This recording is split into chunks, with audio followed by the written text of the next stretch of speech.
Kitchen. ఈరోజు మనం ఎండు చేపలు ఫ్రై చేసుకుందాం.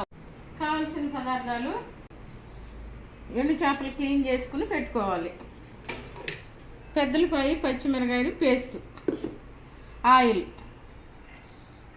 నిమ్మకాయ, సాల్ట్, పసుపు, కారం.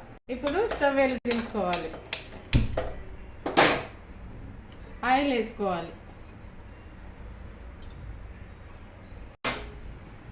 ఇప్పుడు ఆయిల్ వేడయింది.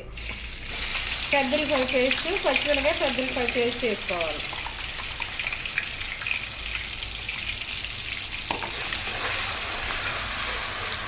కొంచెం పసుపు.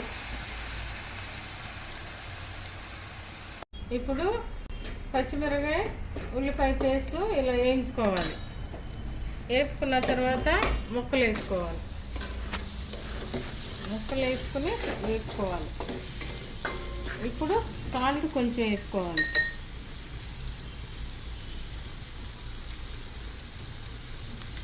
ఇందులో అల్లం పేస్ట్ వేసుకోకూడదు, ఉప్పు చేపల టేస్ట్ పోద్ది. అందుకని పెద్దలపై పచ్చిమిరకాయ పేస్ట్ వరకే యూజ్ చేసుకోవాలి.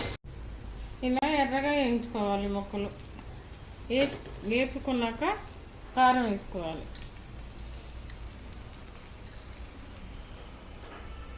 ఇప్పుడు నిమ్మకాయ పిండుకోవాలి. స్టవ్ కట్టేసి నిమ్మకాయ పిండుకోవాలి. ఎంతో టేస్టీగా ఉప్పు చేపల వేపుడు రెడీ. ఈ వీడియో మీకు నచ్చినట్లయితే లైక్ చేయండి, షేర్ చేయండి, సబ్స్క్రైబ్ చేసుకోండి. Thank you.